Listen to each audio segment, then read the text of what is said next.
Every tank has something special that can help in battles. Some of the advantages can be obvious and useful, some of them are almost unnoticeable. At the first glance, the Challenger Mk.2 is not superior with any specific trait. There is nothing you couldn't find on another similar tank. But instead, it has a set of strengths, and all of them are favoring one widely known playstyle, the hull down. Challenger Mk.2 with battle rating 9.7 is the top main battle tank in British tech tree. All MBTs have a lot in common, but differences are also present. So let's start from characteristics to see how it compares to similar vehicles. At this battle rating, the only ammo, maybe except few smoke shells, will be APFSDS. Aim to research it as soon as possible to be competitive. Your top shell penetrates up to 415mm of armor in close range. It's just like Abrams top shell, but overall it's way below average. Reload rate minimum is 6.7 seconds. It's below average, but not too bad. Your pride is composite armor at the turret, unpenetratable by vast majority APFSDS shells. Only weak spot in the middle where gun barrel is located. Frontal plate, noticeably less armored, can be penetrated way easier, unless your hull is angled in hull down position. Lower frontal plate is just plain 70mm of steel, hide it at all times. Just like any other MBT, except Soviets, there are 4 crew members inside, with gunner and commander sitting so close to each other that usually they got killed together.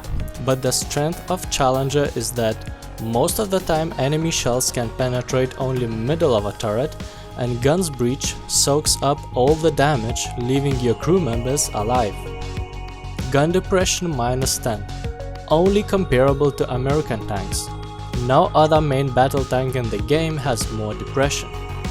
Turret rotation is 31 degrees per second with maxed out crew and upgrades, which is medium, in between of fast Germans or USA and slow Soviets.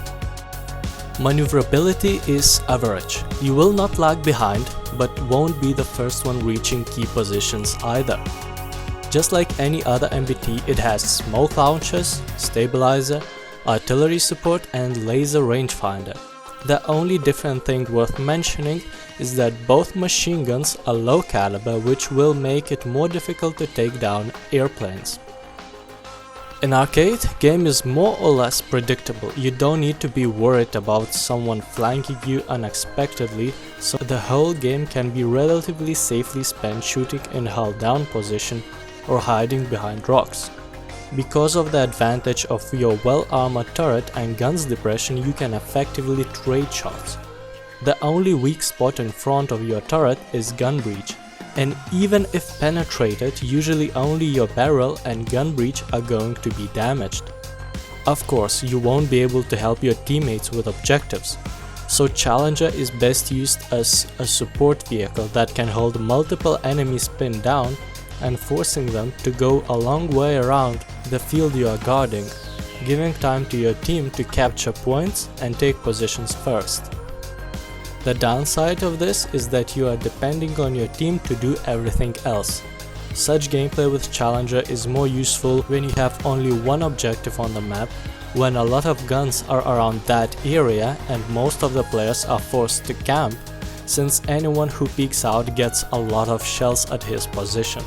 To make it even harder for the enemy to hit your weak spot, move your turret sideways quickly. This is especially useful when artillery damages your track and you are forced to stay with the turret exposed while repairing. I would describe gameplay in arcade with Challenger as slow and steady, so if you like defensive gameplay, it is really good for that. But if you like to be in the middle of action, you won't be as effective as some other tanks at this tier. In realistic, there are less situations when you can take full advantage of a well-protected turret. Predictable behavior is easily countered. Staying in good position will often lead to you being flanked, and since team sizes are smaller, The lack of additional firepower when both teams clash into fight for objectives will be very noticeable, which can lead to losing capture points. And when objectives are lost, defensive gameplay is even more punishing. So be prepared to advance with your team, even if that means putting yourself in situations where you will not be able to use Challenger at its best. If you can, try choosing path where you have a plenty of low hills or rocks you could reach fast in case if enemy appears suddenly. If you want competition over all capture points, you can now regain some of your advantage and meet opponents on your conditions, which are hull down, of course. If possible, defend that objective that is located at open field where no one could approach you unnoticed, and you could roll back behind hill if things get complicated and you need to repair. Keep in mind that you should hide your turret every time you are not shooting.